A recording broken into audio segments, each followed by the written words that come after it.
welcome to D&D Radio, where we slay dragons and wed barmaids, where your best friend may be a chicken and your worst enemy an arcane goat. What was the name of the goat again? We bop and hippity hop. I'll never be a millionaire. Whoa, boom, boom, and hippity zoom. I'm in love, I'm in love, I'm in love. Hello, everyone, and welcome to yet another episode of the Brownian Notion. I'm Gogol And I'm Ananya, and here we are joined by our lovely producer Anna. again. Hello. Also joining us today is our very dear friend, all the way from the Netherlands, Dave. Hi, nice to be here. Hey. Nice to have you, Dave. So, what are we actually talking about? We are talking about Dungeons and Dragons, which is not a made up game and has.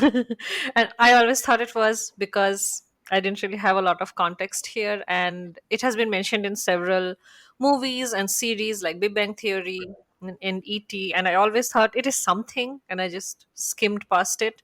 But today we will actually do an episode on Dungeons and Dragons for Dummies and discuss other wonderful things about it.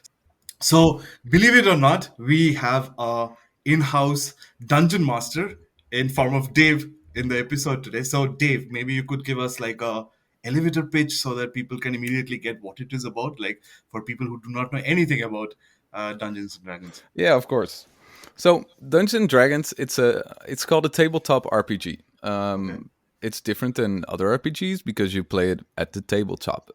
You come together with friends, preferably live, but online is doable as well, which was nice during the pandemic, of course. Yeah. And you just share in an adventure. Every player makes choices, and those choices lead to different things. It's controlled by dice mostly because you're saying you're going to do some kind of action, and then you roll a dice to see how well you do this action, and then the one of the players, the dungeon master, decides ultimately what happens. Okay.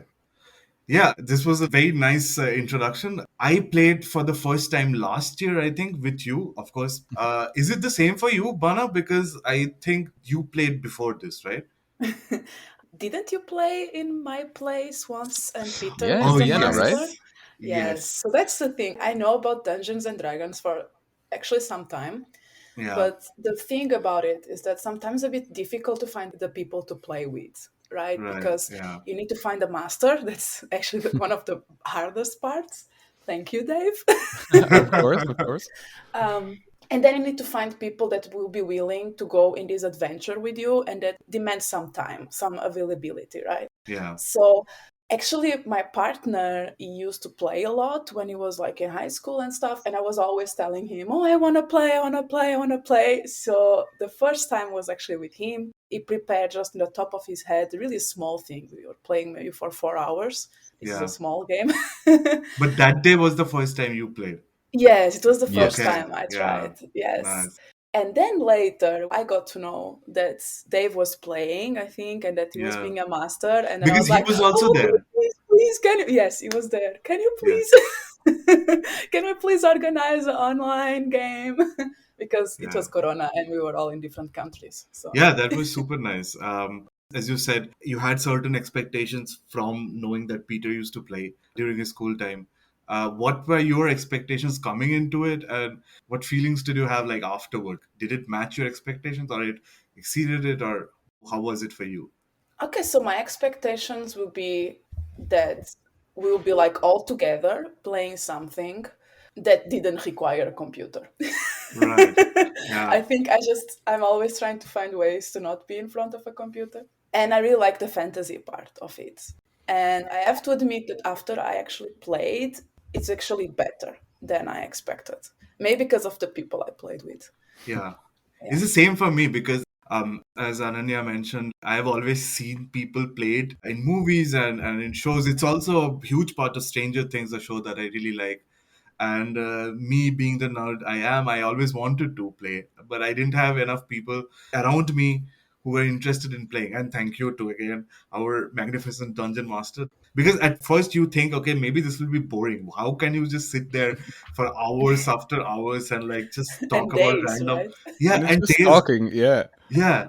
Because also when you are playing a campaign, because you have campaigns, and one campaign can last for a very long time, I guess, right? So Especially when we play with you, right, Dave? When we play with Deba, it can last very long. sorry. But yeah, so you are choosing to come back every week or come back, once in 2 weeks and just continue the campaign. So I was really wondering how people kept the narrative going and how this thing didn't get boring. But it didn't actually. It was quite enjoyable, at least for me. I don't know. Yeah, I mean, for that, I really wanted to thank you guys as well because for me it was a bit different. I got into contact with Dungeons and Dragons also through pop culture. I saw it in Stranger Things and stuff, and I saw some stuff online. And then I played this video game. It's called Life is Strange, and you just work through a narrative, and then suddenly this narrative got stopped because the main character was going to play Dungeons and Dragons, Okay. and there was this mini game of playing Dungeons and Dragons, and I was so triggered. I was like, "Oh yes, I really want to do this." And it got put up somewhere on a shelf, and I didn't look at it for a long time. But then after some time, I saw some stuff on YouTube, and I was like, okay, so now I really want to do this. But nobody And else this I was knew. when? I guess it was beginning of this year, Okay. and I was like, okay, I don't know anyone who plays Dungeons and Dragons, right? Yeah. So that would mean one thing, that I would be the dungeon master, that I would have to figure out this game before even actually playing it. Just invest some time in that and then find players. So yeah, that's what I did, and I had, I think, 2 games before we played together, and then you guys wanted to play, and I was so happy with that because for me right now, I got so invested in such a short amount of time. There's never enough Dungeons and Dragons at the moment. So I have a question. As someone who has never played, has no idea, what is a dungeon master? Yeah. So we've been talking about this dungeon master for a while. So you have a group of people. It's not a game you can play on your own. The group is divided in both players and one person who is a dungeon master. So the dungeon master doesn't actually get to play the same way the players do. The dungeon master is the person who provides the narrative, tells you where you are. In the case of Anna and Deba and me, I put them in a throne room with some lord, and I told them there was a problem. There was a monster roaming the area, and somebody needed to get rid of it. And that's what the dungeon master does. He is the chain from the players to the world. Okay, So every interaction the players have with the world is through the dungeon master. I see. So I'm assuming it's a strategy game, right? And how is it different from other games, you would say? Well, for me, I get that you say it's a strategy game, and it is in a lot of ways, but it's also role playing, and that's a huge part of it. Like every other RPG, there is combat. Like I said, the pitch was a monster is roaming the area, get rid of it. But before you get to the monster, there's all these moments you meet people, you have to go somewhere and ask for information, and that's the role playing part. Hmm. And for me, I really loved that, and I was happy to notice that other players loved that as well. Like with Anna, she went off course and started doing stuff and started talking to people like in character. What? And I was a thief, and I could yeah, not talk to the underground people. I'm like, gotta go, right? yeah. No, for me, it's such a magical moment because you embrace the character you were, and you were like, okay, this character has connections to the underworld. I might be able to get some information there. And that's what I love, and that's what makes it different. If you can think it, you can do it. Okay, I have a question here. You also shared that you are kind of new to this as well, right? So, how, as a dungeon master, how do you approach a game? We can just select our characters and we just read our character sheets and we see our stats, nothing compared to, I guess, what you need to do. So, how do you prepare for a game? Totally depends on the game. There's pre-written campaigns, which is one we played, which is really nice because the campaign is just like, okay, this is where you start. This is the person giving you a quest. This is the area. This is the main goal. So then it's just it's reading, and making sure you're really familiar with the world. So if you guys decide to talk to another thief or just go to a bar and talk to the bartender, Hmm. I need to know in advance what type of person is this. So yeah, you just kind of envision, okay, what are all the things this party might be doing? Right, And then you kind of write scenarios for that, or not even write scenarios, but just think of the people which are there, and then the scenarios write themselves, because I never know what exactly it is you're going to ask, right? right. Yeah, it's getting really familiar with the, let's say, source material. Hmm. And also, you could, in theory, build this on your own, right? So it doesn't have to be a source material. You can actually create your own source material. Yeah, yeah, definitely. Okay. And I think that's where I'm working towards right now. I have a group, and we're doing this pre-written campaign, which is taking way longer than expected, which I absolutely love because they're doing all these little side activities which are not in the campaign. They decided to have a party in a bar and try to, you know, get it on with the barmaid and stuff. And I really love these interactions, and Uh, it can be weird because suddenly I'm sitting there as a 30-year-old male trying to role play this voluptuous barmaid, and together with one of my best friends who is trying to woo me, and it's so weird, but it's so lovely. It's I it's really like that. amazing. Yeah, And Dave is a great master because he Yeah. really does this accent and he changes the way he talks. I don't know, it's just wonderful. Yeah, he's a great master. He really gets Sometimes you into, forget, right? So it's just talking yeah, and you forget that oh, I gotta actually react. He's yeah, talking to my character. yes, yeah.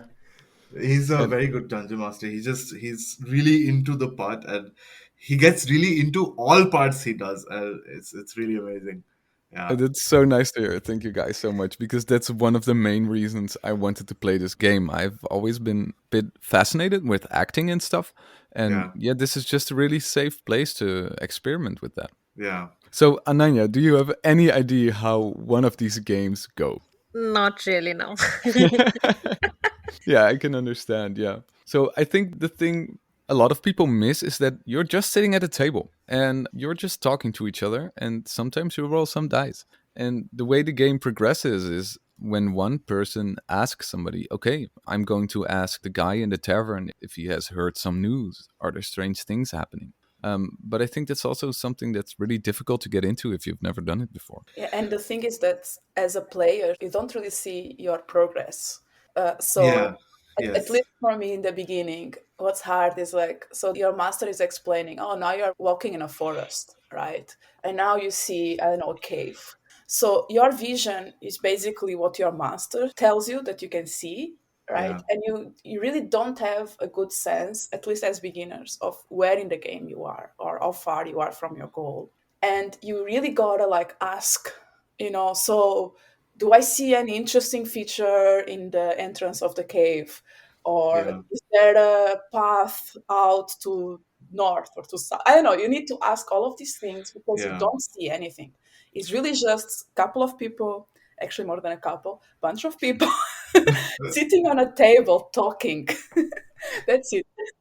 Also, if we want to see if there are any footmarks on the path or something, every time we have to ask the dungeon master, and the dungeon master will ask us to roll dice, and that dice added to individual powers help us to actually perceive everything around us. So if it's very dark and then we are just trying to perceive something on the wall, it might help that you have a very high perception in your character.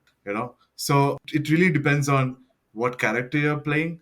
Plus, Do you choose your own character, or is it like that's decided by your dungeon master as well? Okay, so in this game, the game we played together, me, Anna and Deba, and some friends, it was a pre-written campaign made together with the guys from Stranger Things. There were some pre-made characters which I could just dish out and tell, oh, you guys can choose. Do you want to be a dwarf bard? Do you want to be an orc ranger? You could just choose. But to me, most fun parts about Dungeons and Dragons is creating a character which you like. So you take out the book. It's called the Player's Handbook, and there's all these races in there, and there's all these classes in there, and you just start picking. Okay, I want to play a wizard. I want to do magic. Okay, you pick a wizard, and then should it be an elf? Should it be a gnome? Should it be an orc? And then you can just start building. And then the character you build will have a role in your group. So this is pretty much a cooperative game. Is it right, Dave? I think it's a cooperative. We kind of all work together towards a Yeah, goal, I yeah. right? see. So you will have some strengths and weaknesses, and the people in your group will like help you compensate or will take advantage of your strengths. I really like this aspect that you gotta work as a group. Otherwise, you don't go very far. yeah. So, Dave, we of course told you how happy we were that you were our dungeon master. So, can we also hear the other part? How annoying was it to be our dungeon master, especially me. Like, how annoying was I? Okay, I'm going to use some examples here. Okay, um, so just quickly for context, these guys were some adventurers sent out by this lord wanting to rid his land of a monster. And so they got out and they went out the castle, and somebody said, "Oh, it's been seen in the woods, or a farm has been ravaged, or something like that." So these guys went out and they found somebody who had chickens and who had pigs and stuff. And then Deba, the orc ranger, he was like, "Oh, can I buy one of these chickens?" And of course, that's not scripted. How can I think of somebody wanting to buy a chicken? Why did But he that's want to buy chicken? yeah, I think that's the whole part. He just wanted a chicken, right? Yeah, I just wanted to have a pet chicken Yeah. because I was a ranger. Rangers have very high animal handling skill, and so in theory, in my head, this was my reasoning that I could maybe have a pet. Like badass heroes have like falcon or something. Maybe I'll have a chicken. Why not? Maybe we are out of falcons. We can have chickens But instead. you I have don't to know. imagine, you are a what, half orc or something like this. Half orc ranger, yeah. So imagine he's like half orc and he's walking with a chicken in his shoulder. Betty, Yeah, Betty, right? Betty the chicken. It's so And that's ridiculous. It's yeah, so it's one of the parts I love most about Dungeon Dragons. You could go in there and be really focused on your quest and just only do things which will get you further and, complete the game, if you want to call it that. But you can do whatever you want. If you want to buy a chicken, go buy a chicken. And that's also the difficult part about being a dungeon master, because people might follow the quest, or they'd say, "Oh, we saw a mountain, right? Yeah, let's go hiking." And then you, as a dungeon master, you have to accommodate for that. But I really love that because it really brings to life this kind of world or just emergent story. I don't know. It feels cute and lovely. Yeah, it was. I can tell this from my experience, and I think I was also discussing this with Anna at some point. It really helped us get through COVID, I think, because at some point we were just so annoyed with discussing COVID related stuff every day that we stopped calling each other. Because we really didn't want to talk about deaths and vaccines and lockdowns anymore. and there was nothing happening, right? So it's like, There was you nothing know, happening. you start a call and people are like, "So what's up? What's new?" And you're like, "Yeah, I was home all week, lockdown."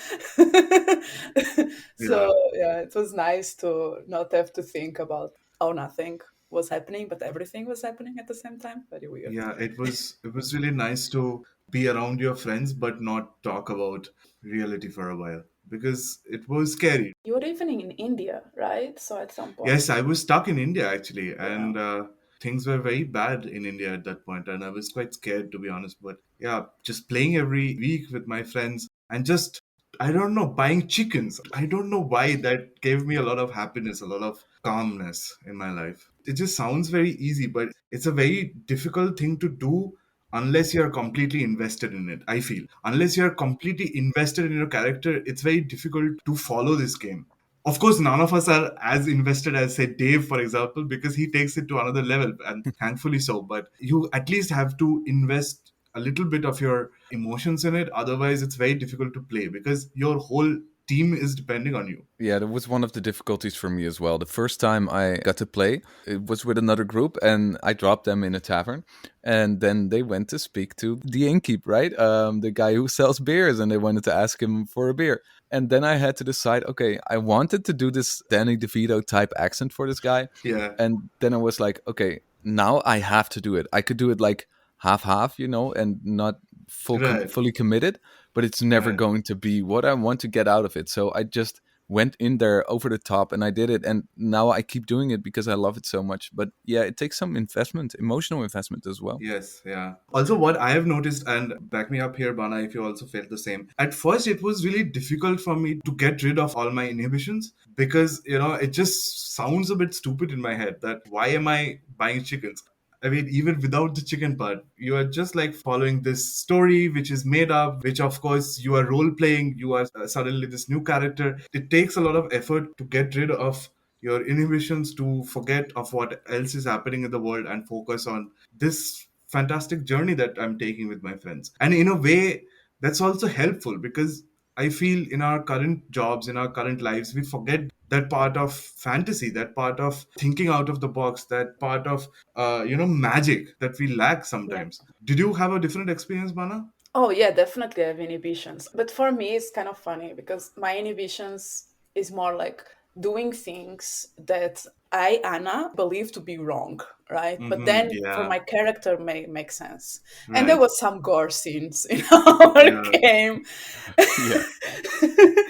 Okay, so my characters, so they have like some notion of morality, right? So there is Right. a lawfully good and whatever. So mine was actually neutral, so it was kind of okay. I could deal with that.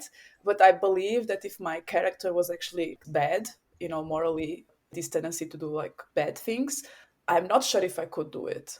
Maybe Hmm. Dave, did you see this with other people playing? That there is some things that they just cannot bring to the table.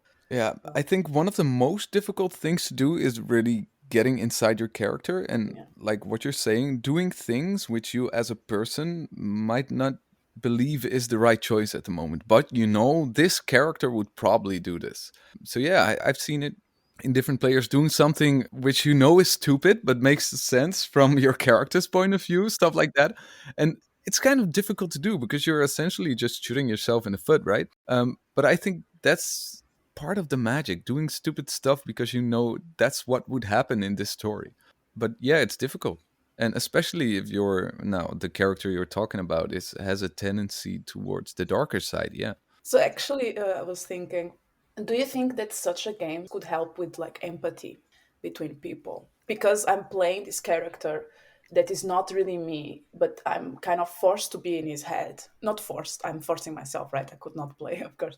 But because I need to be in his head, do you think this help us to get a bit out of our own bubble? Or Yeah, I think there's definitely some, and I don't want to exaggerate, but I think there are some mental health benefits to playing something like Dungeons and Dragons. There's other tabletop RPGs out there. This is just one of the most popular ones.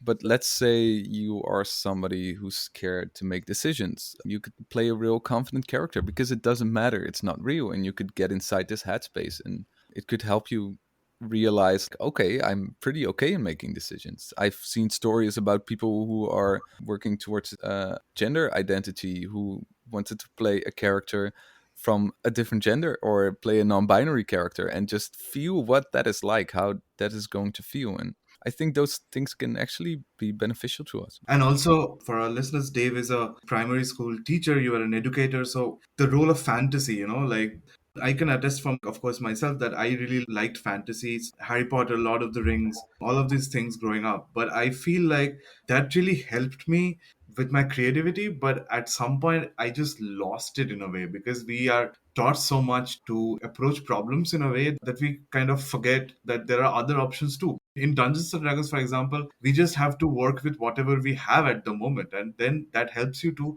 also think out of the box, in my opinion. Do you also feel like that as an educator's perspective? I can see the benefit in playing Dungeons and Dragons with children. I mean, there are some logistical things which are going to be difficult as a teacher, but I do see the value in it. And like you said, you're faced with a problem and you have some things. You have your mind, you might have some items, you might have some abilities because you're a wizard or something. And then you assess the situation, assess what is available to you, and then you try to work through the problem.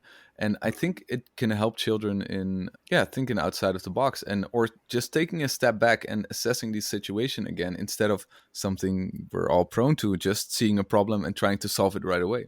I can see some benefit in that. Yeah. And I think the most beautiful thing is that there is no right or wrong, right? And in Yeah, school, there is a lot of right and wrong ways to exactly. solve a Yeah, problem. yeah. Yeah, and it's a fantasy setting. You're going to be faced with stuff you're normally not going to be faced with, and if you fail completely, it doesn't matter. What? You And don't fight like dragons every day in your life? I tried once, but Just me? No, it's just unfortunately lizards here. so I'm curious, Ananya, how do you feel about this game after you've heard us talk about it? I think I liked the thing that you said, that people who are struggling with a different gender identity, or maybe who identify with a different gender identity, they can actually live out that part of their lives using this game. I think that's fascinating. Whatever little I had heard or seen on TV or heard other people talk about, this is not something that came into my head. I mean, I also like fantasy. I have grown up reading Harry Potter and other things. And I think that that's really interesting that you can actually be a part of a fantasy. Yeah. Yeah. Okay, cool. So this was a lovely conversation, Dave, but Yeah. unfortunately we are out of time. So we'll just move to our next segment, which is also a last segment because we only have two segments. We basically ask our guest for some recommendation. It can be anything that you did over the weekend. It can be anything that you did, I don't know, 10 years ago, but you still want to recommend. So do you have a recommendation for us, Dave? So, being an avid listener of the podcast, I knew this was coming. So I thought about it, and I thought, okay, yeah, I could, do the Lord of the Rings or something like that. But that's easy, and I wanted to be more, towards Dungeons and Dragons. So the way I got into Dungeons and Dragons was actually through a show on YouTube and Twitch, which is called Critical Role, and it's a group of people who are all professional voice actors. Okay. They've worked on games and movies and stuff, and they just play through a campaign. And they do one shots as well, which are a lot shorter, like 4 hours. A campaign can take up to 100 episodes of 4 hours, so that's quite the investment. But if anyone is really interested in something like Dungeons and Dragons, I would definitely suggest looking up Critical Role, and then just tailor to your taste. If you want something more combat specific, go for a one shot, which is geared towards combat. If you want something more role play, then maybe check out Trash Pandas, which is a tabletop RPG about raccoons trying to win a race because they want to win access to the city's dump. That But sounds yeah, like something I would like. yeah, and it's so fun and it's so role play oriented. But yeah, check out Critical Role. Some amazing guys, amazing voice actors, and amazing improvisers. Thank you, Dave, for the lovely recommendation. And thank you again for finding the time to join us on such short notice, that too. You know what? Let's play another game sometime soon. Yeah, I'd love that, as always. We still need to build our characters, right? That's true. Yes, yes, you should. Okay, so bye. Yes. So I'm other just people can also say bye. I'm not saying my bye is the last bye. Okay. Yeah, yeah. Please go ahead and say bye if you want to say bye. Right? Maybe in unison, right? Yeah. 1, 2, 3, go.